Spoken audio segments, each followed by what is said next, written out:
Hello, and welcome back to Around the Counter with Molly and Friends. I'm Molly Jones, and this is a podcast for people who care about Utah politics. With me today is Rebekah Duckett. She attended BYU and the University of Wyoming, earning a Bachelor and Master of Arts degrees, respectively. Her work has largely concentrated on the portrayal of race and gender in Mormon art. She has worked as an archivist at Utah Valley University and the Church History Library. Welcome Around the Counter, Rebekah. Thank you. Thanks for having me. My pleasure. I was so excited. I heard you talk at Pints Over Perspectives a couple weeks ago, and I was just like, I have to have this woman on the podcast. Well, thank you. That's so kind. That's so kind of you to say. Yeah. So let's start with your background in art. In art history, you don't just look at what a painting depicts, but more broadly into why a particular piece was funded, who is centered, and what it says about power dynamics. So, who's your favorite artist and why?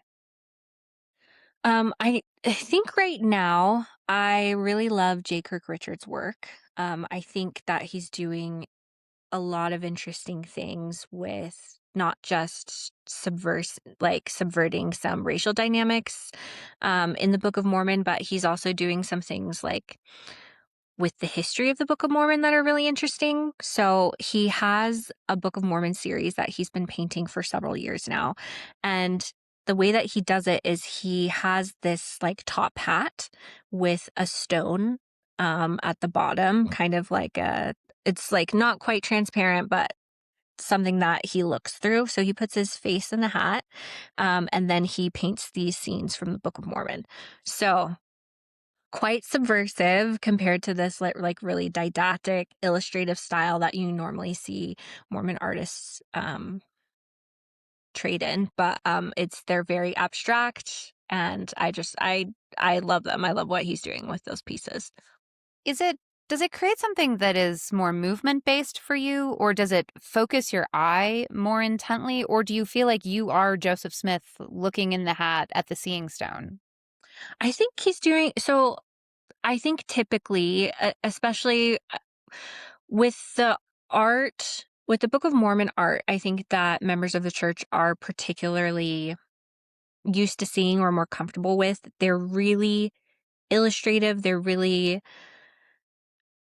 didactic. They're trying to teach a lesson. And I don't think his works are necessarily trying to teach any sort of lesson that's obvious. And I also think, yeah, it's just sometimes the paint is really thick. There's a lot of impasto. What's They kind impasto? of, they're like really thick. It's really thick layers of paint, that create a lot of, yeah, movement in the piece. And, I like, I think hopefully, if he ever hears this, he can correct me if I'm wrong, but he also does like work with like a palette knife too, to create a lot of texture on the pieces. So it's not just like photorealistic painting. That's not quite what other Mormon artists do, but I think the work that they create is defending this idea that the Book of Mormon is like a historical text. And I think he's more playing with the idea of like an interpretation of the Book of Mormon especially in the way that he's painting, where he's like mimicking Joseph Smith's interpretation of the gold plates. He's interpreting the Book of Mormon through his own device. That's a So, really interesting perspective, mhm. especially because it brings a modern take to something that I suspect has been painted many times. Yeah. And I feel like it's this like the wrestling with the history is what's creating the art in a really interesting way. And I think it allows for this, like, I don't know.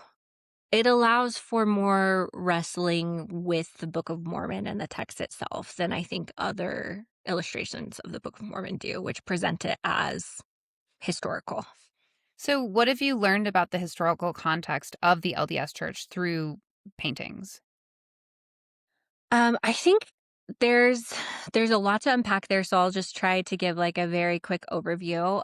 Is that in the beginning there weren't a lot of LDS painters, especially not any that were like sponsored by the church. There's a couple of early ones. There's one from the very early days of the church. His name is CCA Christensen. BYU owns a couple of his works, and recently there's a scholar who just published a book about him. And he created these like huge panoramic, like visuals of the history of the church, and they would be put onto these poles, and it was kind of like it was a moving picture, and it was used as sort of like a missionary tool. And then um they're just like images of Christ, or like that stuff was mostly borrowed from other religious traditions, so it's very Eurocentric ideals of what Christ looks like, and that is what people were comfortable with, and it's what has been used for a very long time. Um, and you don't really get like institutionally sponsored artists until later in the 19th century, when they're sponsoring men and I think one or two women to go to France, and become art missionaries and learn how to paint. But Art um, missionaries? Okay, sign me yes. up. I'm ready. Yeah, right. Send me to Paris to learn how to paint.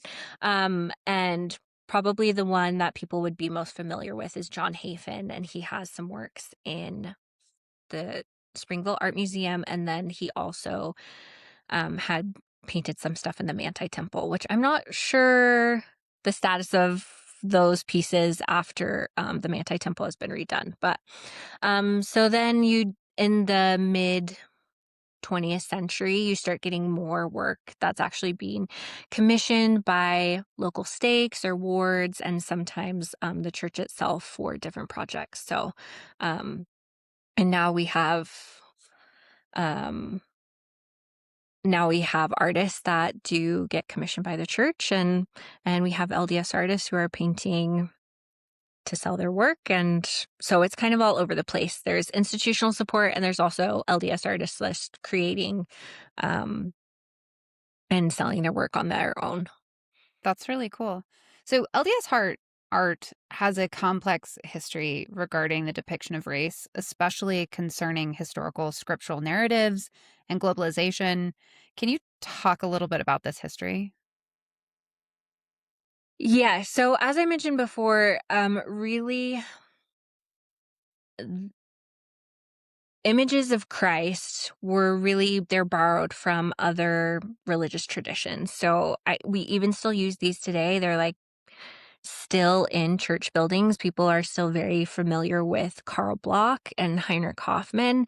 And that's still like really what the church is holding on to, is these really white Eurocentric versions of Christ. And I think that's even influenced how some artists work today, even if like there was a really popular series, which I wish I remember. I think it's called Reflections of Christ, and it's a photographer creating images of Christ, and it's the same. It's a white man um modeling as Christ in these images. Um so that's been Christ. And then you also have images of the Book of Mormon, which really I feel like they start to pop up more in the 20th century, but you have artists who are creating these work with this racial binary of Lamanite, dark skin, bad, Nephite, light skin, good. And in my work, I have studied and compared Minerva Teicher and Arnold Freiberg a lot. And they're two very interesting case studies because they're painting around the same time, and they're also painting the same subjects. And their institutional support and the way that they've painted the exact same scenes is very different. And also their home lives were very different. And just they're two very fascinating case studies, where Minerva Teicher did not get a lot of institutional support. She offered her Book of Mormon series as like a gift to the church, and they didn't necessarily want it at the time. And then Arnold Freiberg was commissioned by Amelia Cannon to paint images of the Book of Mormon for the Children's Friend, and they've been co-opted for use all over with the church. So those images themselves, they really, um, yeah, they're really showing this racial binary that I think a lot of us are familiar with and was even still and painfully used, I think, in the recent Book of Mormon videos where you have Nephi who's white and then his brothers who are dark skinned and like the bad guys. Interesting. And so, for our listeners who are not maybe as familiar with the Book of Mormon, can you give us just a real quick explanation of Nephites and Lamanites? You've kind of touched on it, but let's just make sure Hmm. we're all clear here. Yeah. So the Book of Mormon starts off as a story about a family living in Jerusalem, and the dad is basically like, we got to get out of here. The people are bad. And so they leave, and after some infighting amongst the brothers, there's uh, the three main that I'll talk about are Nephi and then Laman and Lemuel. So Laman and Lemuel are like the bad guys, and Nephi is the good guy. To me, he's always been an unreliable narrator, but that's neither here Hot nor take, there. folks. Hot Hot take. take. Um, but Nephi is always depicted, especially in LDS art, as the good guy. And so they travel on boats to the Americas, and they don't call it that at the time, but that's what Mormons understand it to be. So they travel to the Americas, and basically there's just more and more infighting, and so eventually these groups they split off. So there's Laman and Lemuel, their descendants become the Lamanites, and then Nephites are the descendants of Nephi. And so the story of the book, it's kind of this like epic story between these two groups, kind of fighting and going back and forth and trying to convert each other to Christianity, and then it culminates in Christ visiting the Americas after his resurrection. So Wow. that's an So, overview of the Book of Mormon. an epic tale to give us in An 30 epic tale. seconds. Yeah. Thank you for that. So Hmm. it does seem like they're grappling in from the sort of inception of the LDS Church. They're grappling with the idea of race. And have you seen in art the depiction of race shift over time, or is it always did it start one way and it's sort of that's the canon? I think it's been that way for a long time, and you really start to see more mainstream LDS artists grapple with depictions of race around 2020 with Oh, with Black Lives Matter. And there's lots of LDS artists, um, like Anthony Sweat. He's a professor at BYU, and he's really trying to um de-center whiteness and also men in his work. But his depictions, so he paints a lot of church history scenes, and he also has tried to paint Christ historically accurate. And then there's the owners of the Compass Gallery in Provo, and you can find them on Instagram, and they also talk about this a lot. And then there's people at the Church History Museum who are really looking to find diverse pieces of art and just depictions of diversity in the art itself. So there's the international, let's see, what's it called? The International Church Art Show, I think, and it happens every 3 years, and it's at the Church History Museum in Salt Lake. And I think I took my husband, who is not a member, and he was actually quite surprised at how nuanced and progressive and diverse some of the pieces were. So you do have a lot of people, even institutionally, really like seeking out and trying to display some of these pieces. But I think anything within a large bureaucracy, it's difficult for that to disseminate very widely. And so I think that's part of the problem right now is you have some institutional support for more diversity of work, but getting it to spread out is where the difficulty is right now. do you think thinking about who is paid to create art and thinking about what I know about how many missionaries go to how many different nations and how diverse the body population is do you think the art these days is keeping up with the global demographic changes of the church? Or is there something else happening here? Like you mentioned Black Lives Matter. I I do think that there's people in the LDS art world who are very conscious of that we're a global church. And I think that there's people working on it. But like I said, it's really hard to like get that stuff disseminating Yeah. outward. I Is most do. of the art made in the United States in the Salt Lake area, like in the Utah area, or is it made all over the world and then it's funneled up into a central art bureaucracy? So I think that so part of what the International Art Show does Mm, is they acquire pieces. So when you can acquire those pieces, then the church like it also gets a little complicated with copyright. So and I bet it does. so it's not just sometimes like you can acquire a piece of art, but then what's the usage agreement? And I think that's part of where that comes in. So the church may own it, but they can only use it for certain purposes. And I think that those types of agreements have only gotten more complex in the digital age. Yeah. Um, so with art that's in public domain, that's very easy for the church to use and also to manipulate to their own doctrinal standards. So I've talked with people before and we like it drives us crazy how the church will like adapt certain images but then photoshop out halos or wings or whatever to fit like a really didactic understanding um of what the story is and like what fits with an LDS understanding of angels or Mary, the mother of Christ. So there's that. That's blowing my mind for the I record. know. Yes. Yeah. Yeah. Amazing. That's pretty crazy because it's not illegal, but it's not really ethical, in my opinion.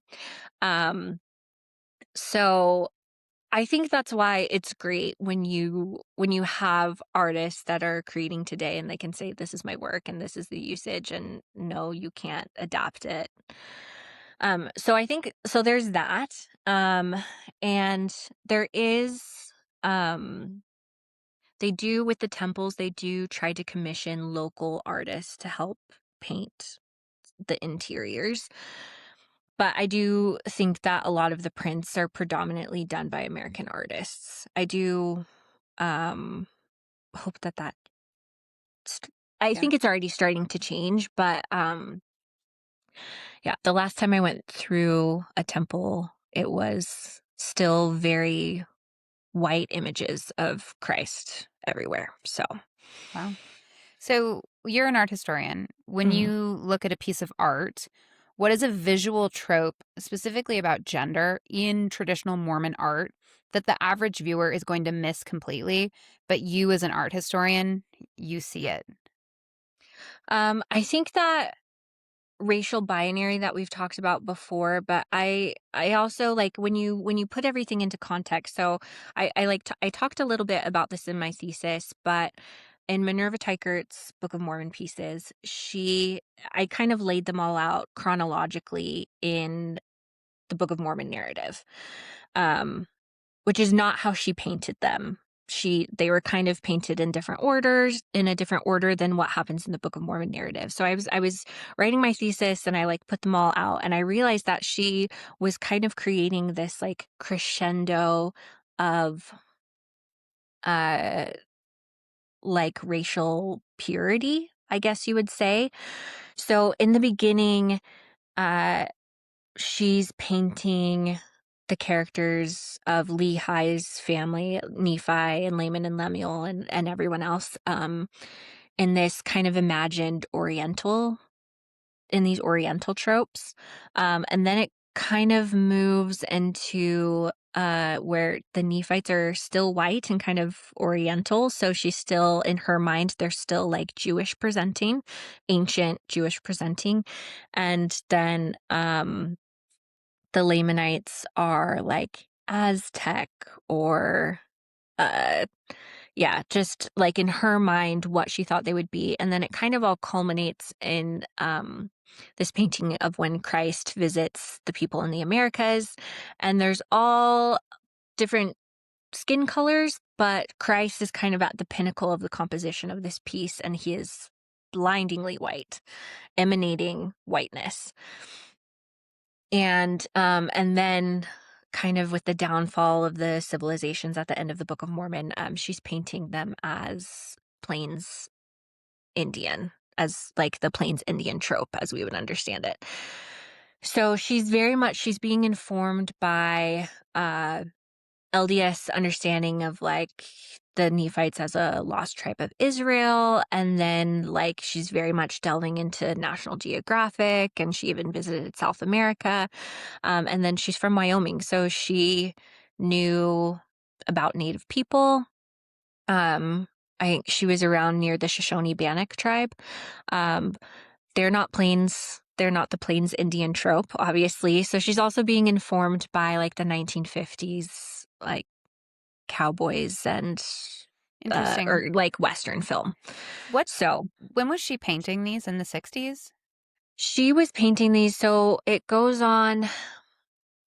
She was painting for a long time, and I Oh, think the okay. majority of her Book of Mormon pieces were in the 50s and 60s. She was born in the 1880s. She trained in Chicago So she was in actually doing this at the end of her life.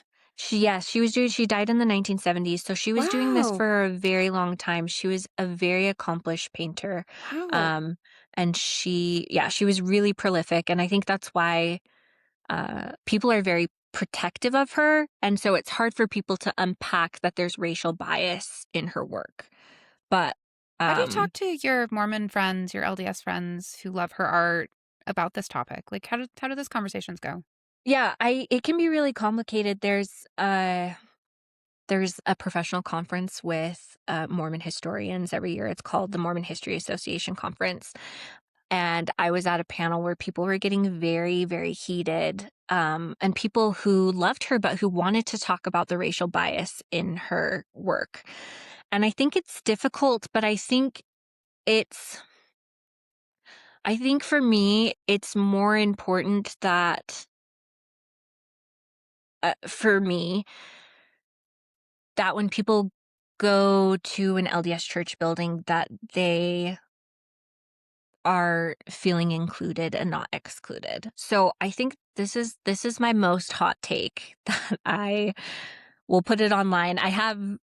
I used to tweet about this when Twitter still existed, but that I didn't think it was appropriate that her work was in the Manti Temple, which I know a lot of people are shocked by, but if you interpret it, it's not.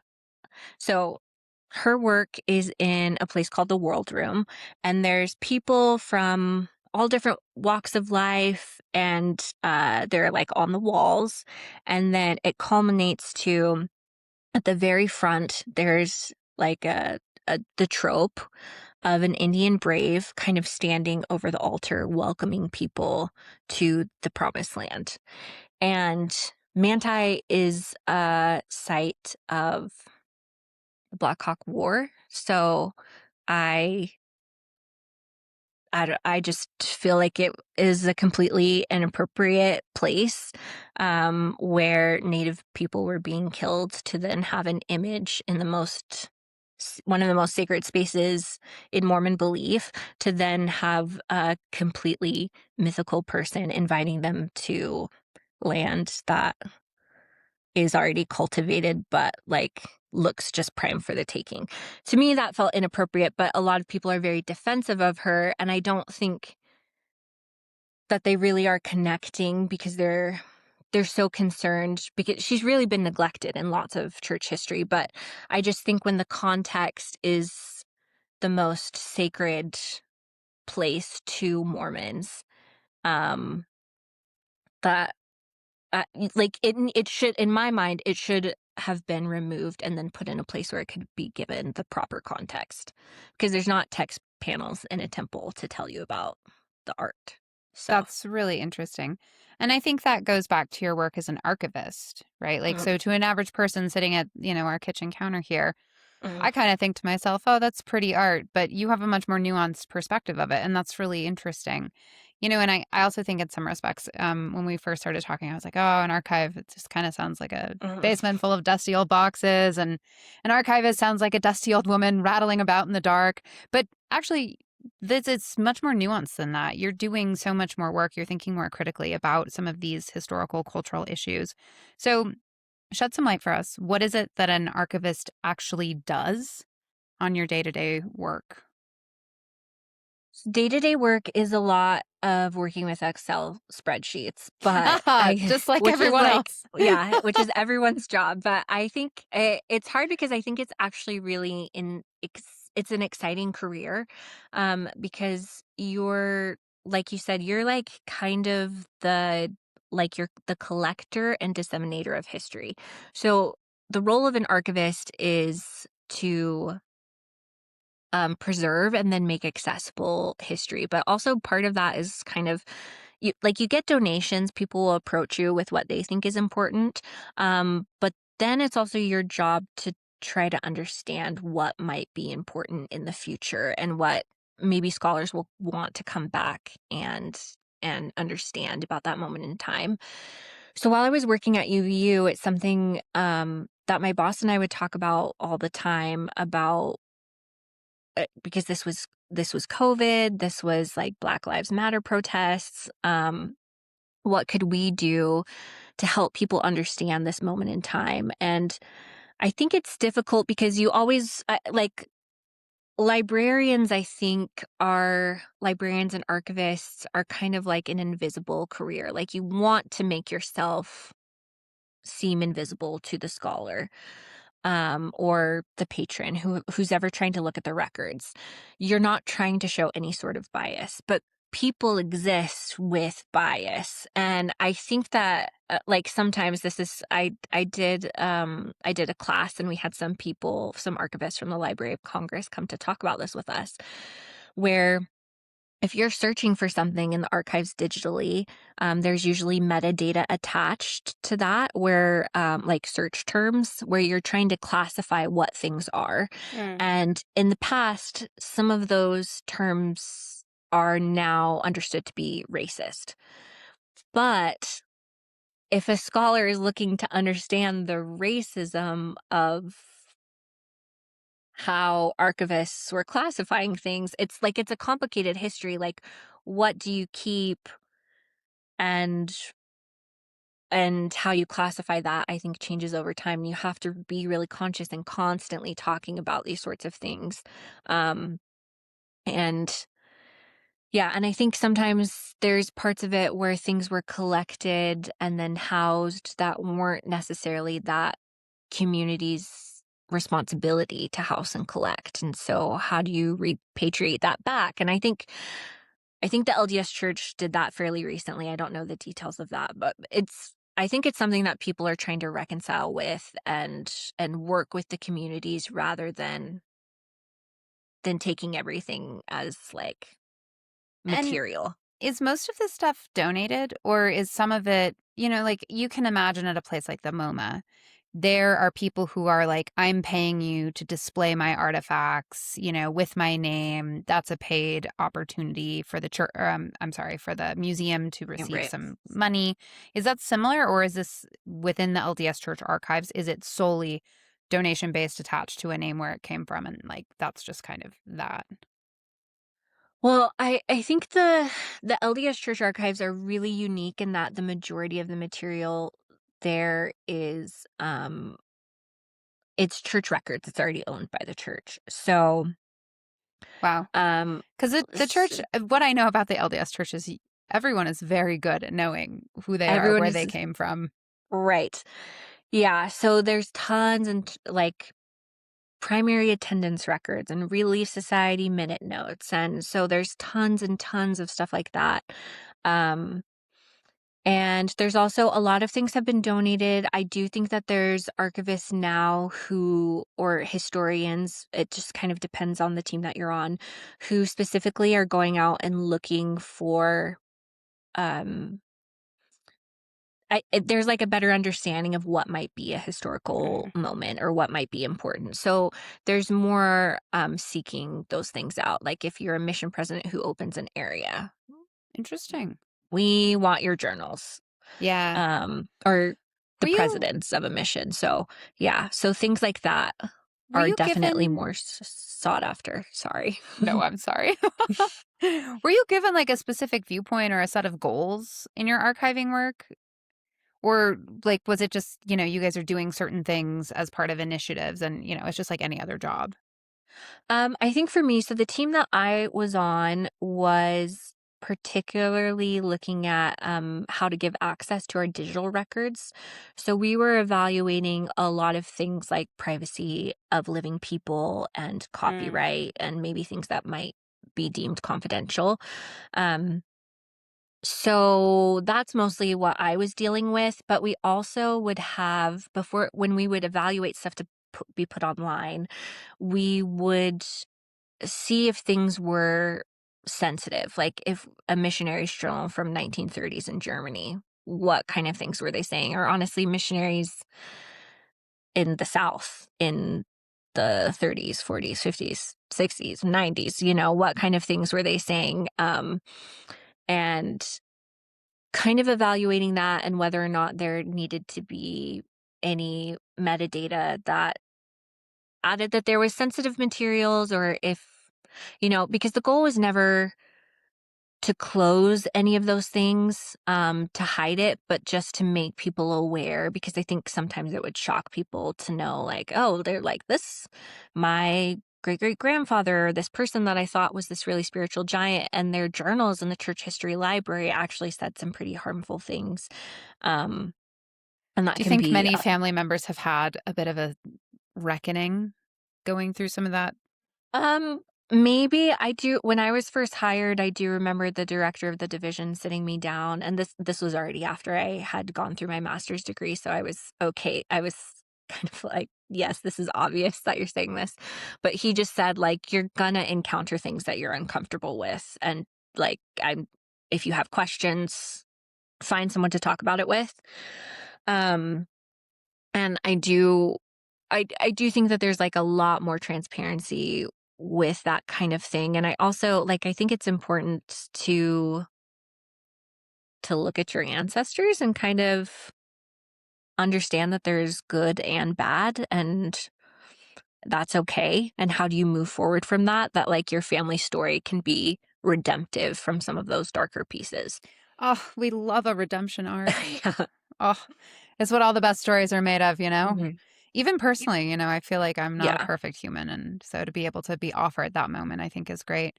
So Yeah. you've touched on this a little bit, but I'm really curious. What is the weirdest, most fascinating, or like most controversial piece of art that like influenced how you think about LDS art or LDS history that you can talk about publicly? Ooh. Yeah. Yeah. I think I can talk about all the art publicly. I think it would have to be what I mentioned before, which is the world room in the Manti Temple.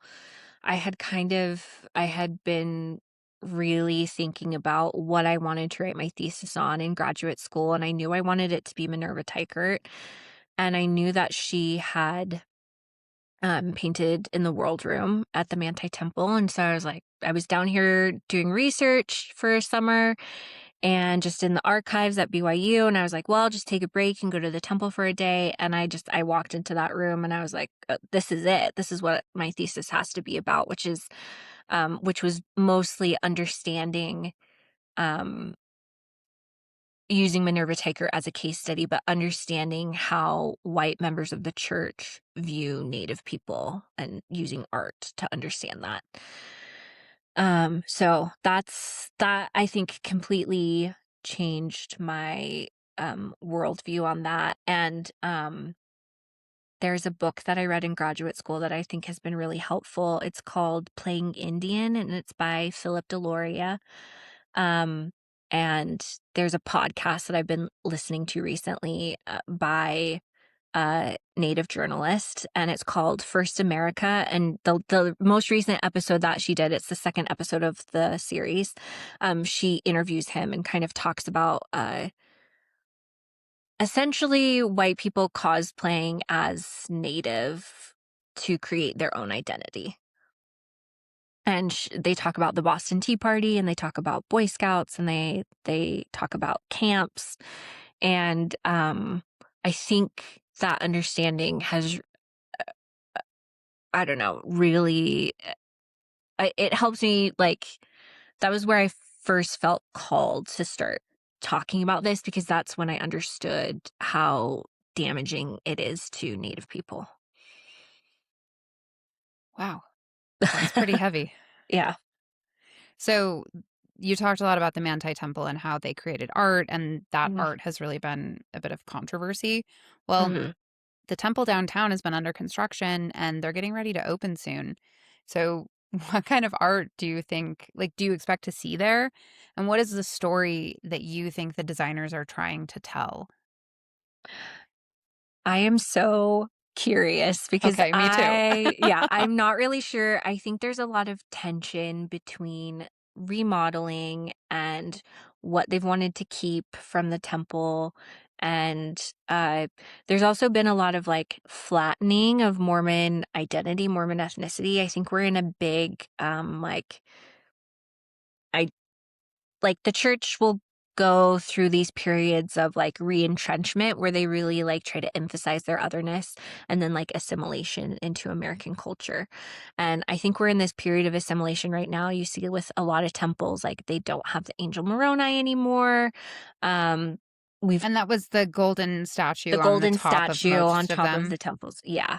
Yeah. Um and you Like, I'm trying to think of some other things. Yeah, the word Mormon, like, the previous church president, Russell M. Nelson, has asked people to stop using, and so there's this, like, big de-emphasis, in Mormon identity, but I don't know how much that matters when, like,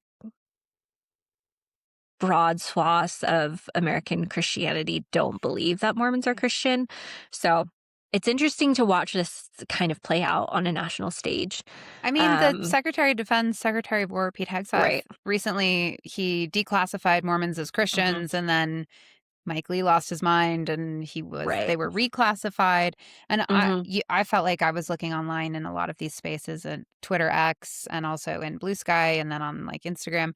A lot of people are having a discussion about are the people who follow the Church of Jesus Christ of Latter-day Saints Christians or are they not? And I think Right. that's been a really interesting discussion. And I think it actually leads into some of this cultural moment. And I think you're absolutely right about this cultural moment. Right now, I do think in a lot of way, like there's like a mainstream pop culture moment that's Mm, happening. mhm, And I think most interestingly, it is not centered on LDS men. It is centered on LDS women. mm, You see it, the secret lives of Mormon wives with Mom Talk. You see the Real Housewives of Salt Lake City. Some of them are LDS, some of them are not. And then the very fascinating arc of Ballerina Farm. So, with your art historian hat on, how are you viewing this moment? I think, and I touched on this a little bit, but I think people like to talk about, like, cultural Mormons, but I think I would even take it a little bit further than that, and this is like an academic framework. So I think you can argue either way, but this is like a framework that I have found really helpful to me, is to think of Mormonism as an ethnicity. So that's ritual, language patterns, food, appearance. It's kind of, the parallel would be, and I'm not equating them at all, but with Jewish people. Like, you can be Jewish ethnically, but not practicing. And so you can be informed by generational trauma. So all of that, I think, equates to this moment where people are really fascinated by Mormonism as an ethnicity, and they're able to, like, Hollywood has really wanted to commodify that recently, which I find really fascinating. And even the women themselves are not just using their image to like further the message of the church, they're using it to they're using markers of Mormonism like young motherhood, and they're commodifying it in ways that benefit them, which I on the one hand, I'm like, "You go, girl." On the other hand, I'm like, capitalism, like, maybe too much. Like, we don't need protein powder for everything, but yeah. Do you want to So talk about the protein powder? Because the Ballerina Farm protein powder, that to me, mhm, that's a fascinating case study. yeah. So I'm I should just say, I don't have skin in the game about whether or not she's a good person or whatever. I think And you're she's talking about, fascinating. can you give us a Hannah little Nealman. background about Yeah. Ballerina Farm, just to Yeah. level So set? Ballerina Farm is a really popular Instagram and TikTok account.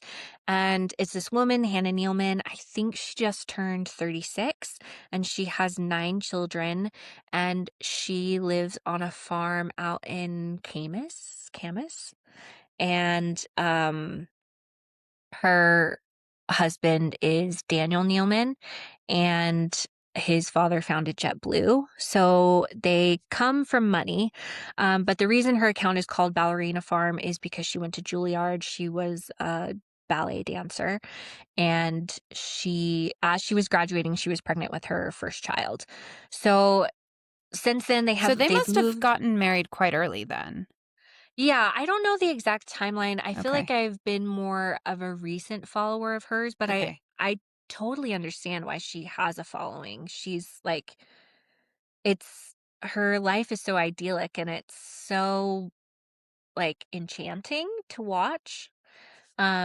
Everything as it's unfolding, and it's aspirational, it's fantastical, and it seems really appealing, but she's come under fire because she has been accused of promoting this really traditional lifestyle that may look very nice, but in actuality is really subjugating to women.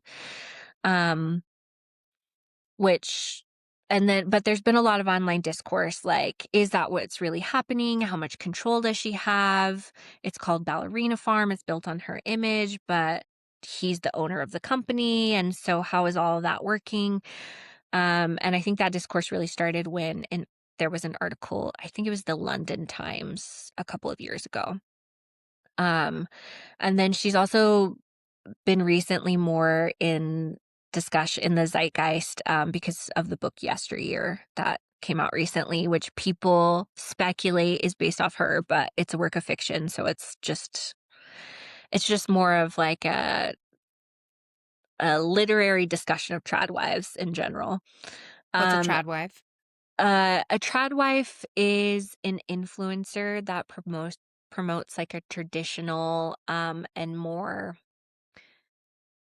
I would say, just like pared back, idealistic lifestyle, like home cooked meals, lots of children, submitting to your husband.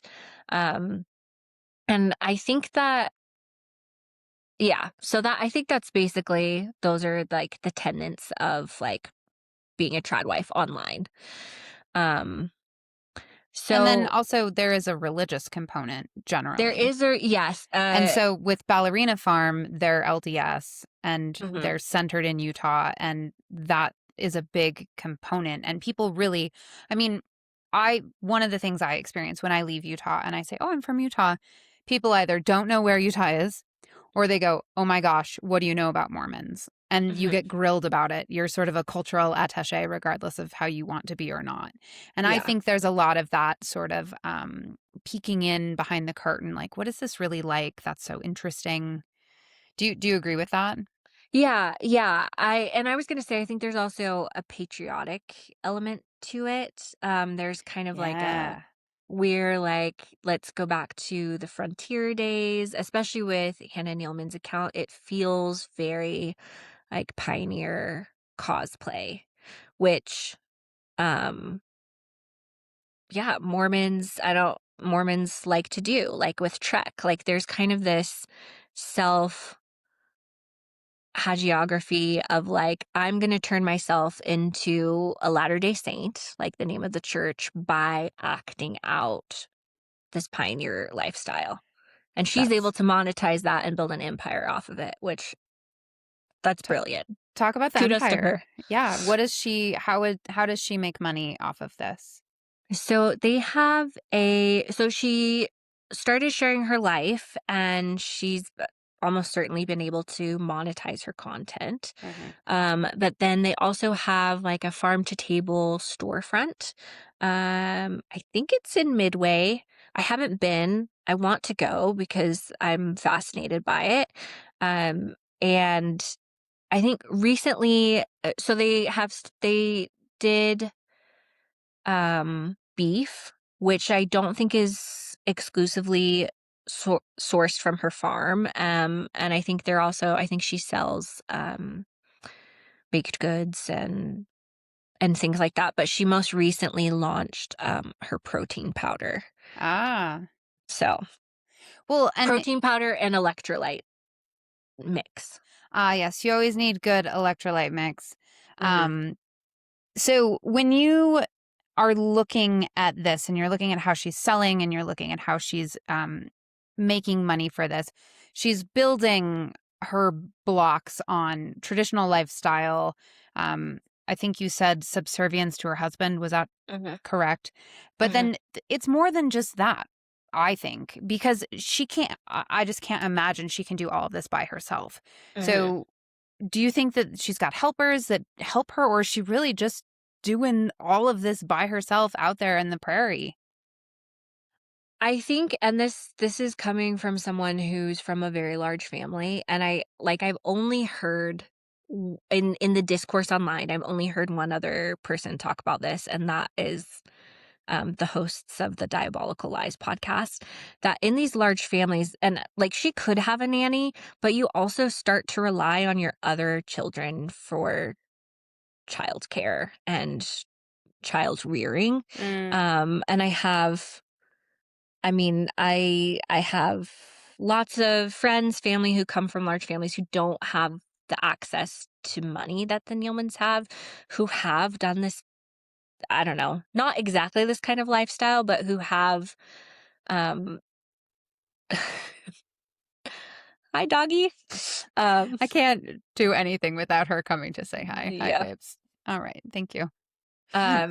Where you're really relying on the other children in the household to kind of make up where you can't. That's Um, interesting.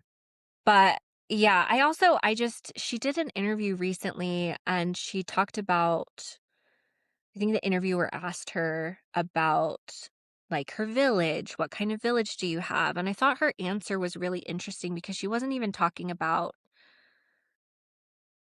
I think she thought maybe they were questioning her about nannies or whatever, and Hmm. she talked about like not like letting go of control of the rearing of her children to someone else. Um, but I'm like, I'm sure she's had babysitters. I like her mom is she talks about her mom coming in now to help. I mean, she has to have Yeah. a lot of help in in the career that they're building in the farm there. And I we just have one kid, and I use babysitters all the time. Yeah. So I just don't see how you can't have children without, and a thriving career without people helping you on all sides, in my opinion. Yeah. And I actually think that's a good segue into the next collection of really interesting Mormon women who are having a cultural moment. Like, we would be remiss if we didn't talk about the secret lives of Mormon wives. Like, Mhm. they're just fascinating. I will be honest with you. I've watched a couple of episodes, and every time I watch it, I think to myself, these really aren't, they don't, to me, they just do not present as what I consider to be traditional Mhm. LDS women. Like, I see colloquially, the term porn shoulders. You can see they've got shoulders. There's Mhm. midriff that's bare. They're wearing crosses. And I think that's very interesting. And the way that they talk about their faith, I think it's Taylor Frankie Paul who's gone on to say, like you were saying, I'm more of a cultural Mormon than a believing Mormon or a practicing Mormon. Talk a little bit about them and their rise and their cultural moment. Yeah, I think a lot of these women, they made their name on TikTok, capitalizing on this kind of like uncanny valley lifestyle. So, like, and this is why I like to talk about Mormonism as an ethnicity. Like, Mormons are othered, and Mormon women have always been fascinating to Americans since the inception of Mormonism. And I think part of it is like the sexual taboo, which I didn't talk about very much at my presentation at Perspectives Over Pints, but that's definitely part of it. That there's this like the sexual taboo of polygamy is there's just always this ghost of polygamy that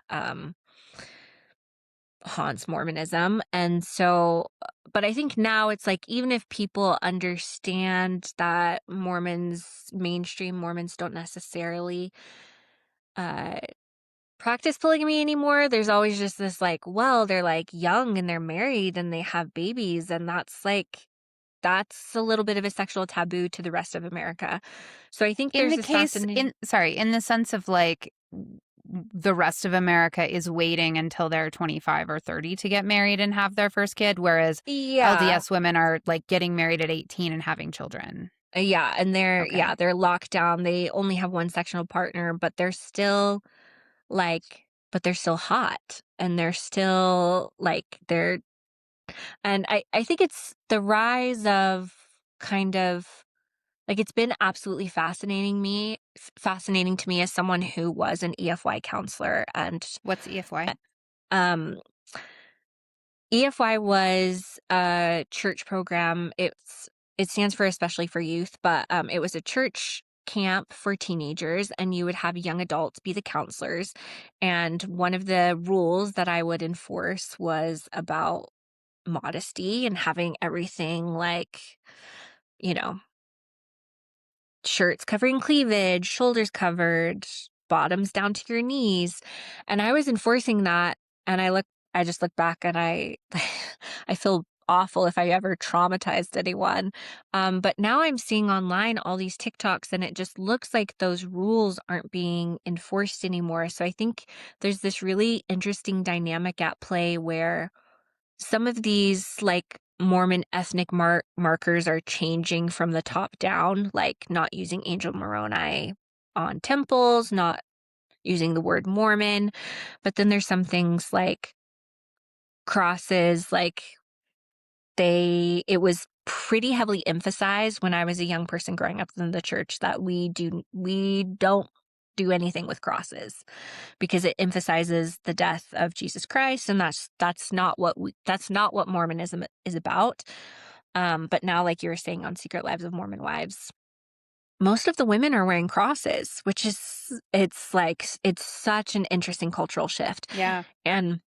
And the same thing with modesty. I think because of social media um being empowering to women and helping them not feel isolated, women are finally saying, like, garments are uncomfortable for us and I don't want to wear them anymore.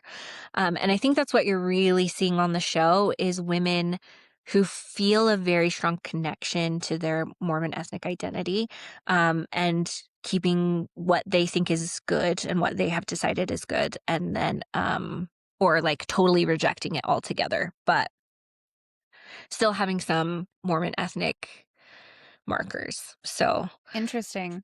So Mormon women have long been used, and I am going to quote you here, to help, and I quote, prove that Mormon women are totally normal and not mhm, weird, end mhm, quote. Starting with the very first sister missionaries. And mhm, this to me feels like an evolution of the sister missionary journey in a lot mhm, of ways. Since I went to your talk and I've been paying attention on social media, I'm starting to see the church itself use sister missionaries more in Instagram ads and things like that. And I do think this kind of cultural missionary work is something that is like stronger than ever today. Um, so how does the church prepare women to be good ambassadors for the faith? yeah, I think And also, do it's they like this kind of, you know, media, right? Because it's yeah. twofold, I think.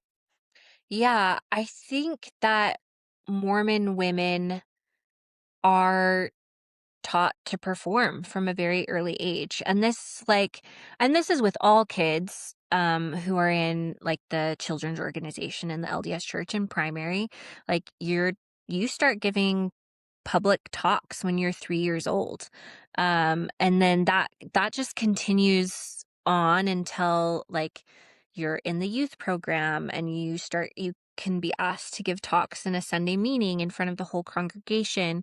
And then, like I mentioned before, the church started to commemorate pioneer heritage. They started something called Trek, which is where kids would dress up as pioneers and they would go out and it's totally a performance, right? Because some of the things that they would interact, like, just didn't happen. Like, if you went to Trek, and you were a woman, you likely participated in something called the women's pool, where the men get called away to fight with the Mormon battalion, and the women just have to pull these hand carts by themselves, and it's just totally anachronistic because there was handcart there was like a very small percentage of Mormon pioneers that pulled hand carts, and it wasn't during the time of the Mormon battalion. So it's all just like a lot of it.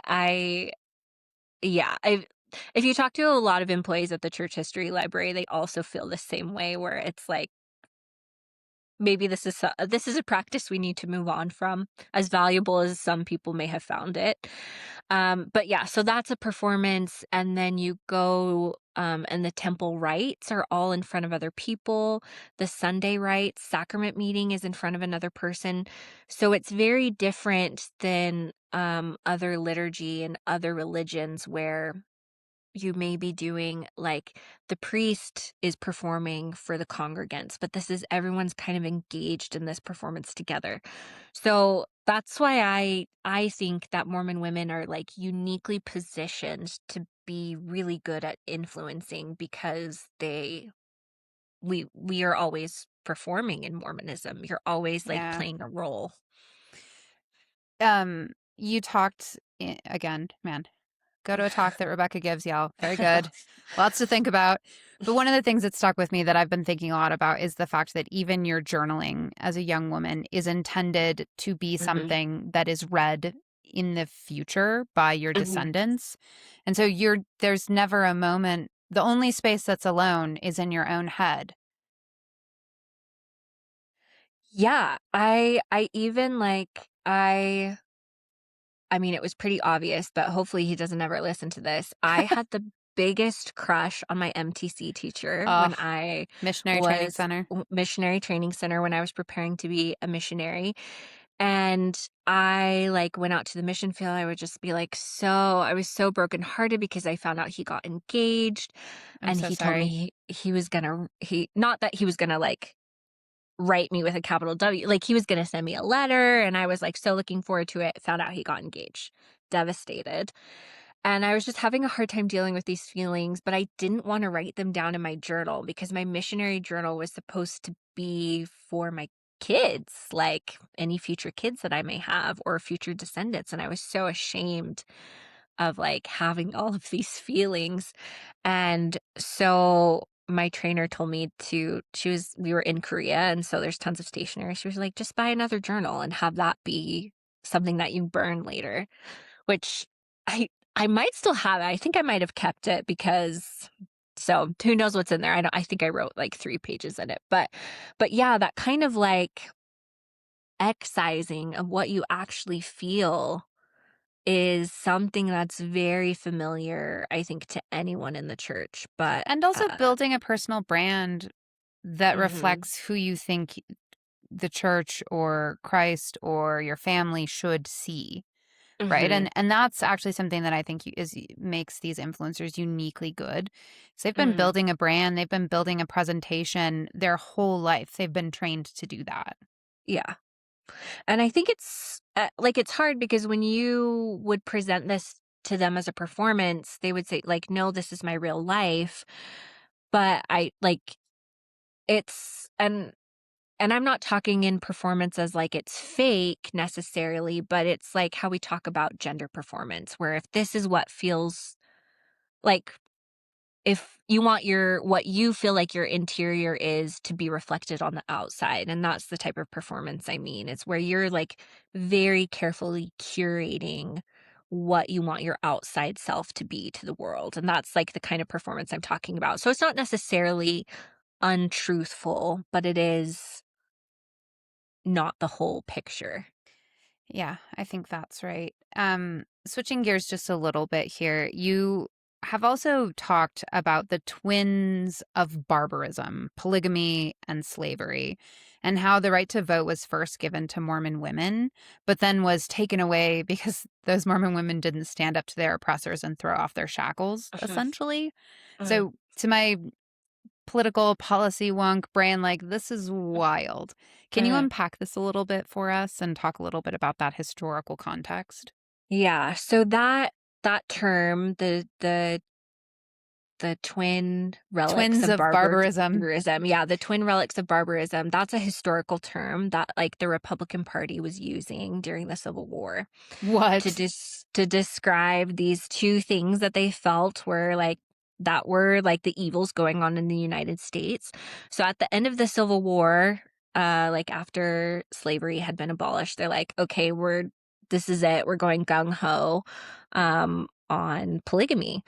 And um, so there's this, like, growing Republican contingent in Washington, D.C. that wants this to be done. And then there's, like, competing powers in Utah Territory, because this was before Utah had become a state, where they're kind of thinking, like, they have this fascination with Mormon women. They're like, okay, if we give them the right to vote, then surely they will vote to end polygamy, and we want that done, and we want to be able to, like, end this growing uh political, like, power that's happening in Utah. So women get the right to vote when Utah was a territory, and that happens in, hopefully I remember all my dates correctly, 1870. And then the first, it's like, happens on February 13th. The first woman votes, Sarah Young, on February 14th, 1870. So first woman to vote in the United States. And then, nothing happens. The polygamy is still the still the norm, still the status quo. I think it's hard for people to wrap their heads around. A book that I would recommend is House Full of Females by Laurel Thatcher Ulrich. She's a Pulitzer Prize winning historian, taught at Harvard. She's amazing. She's a Mormon woman herself.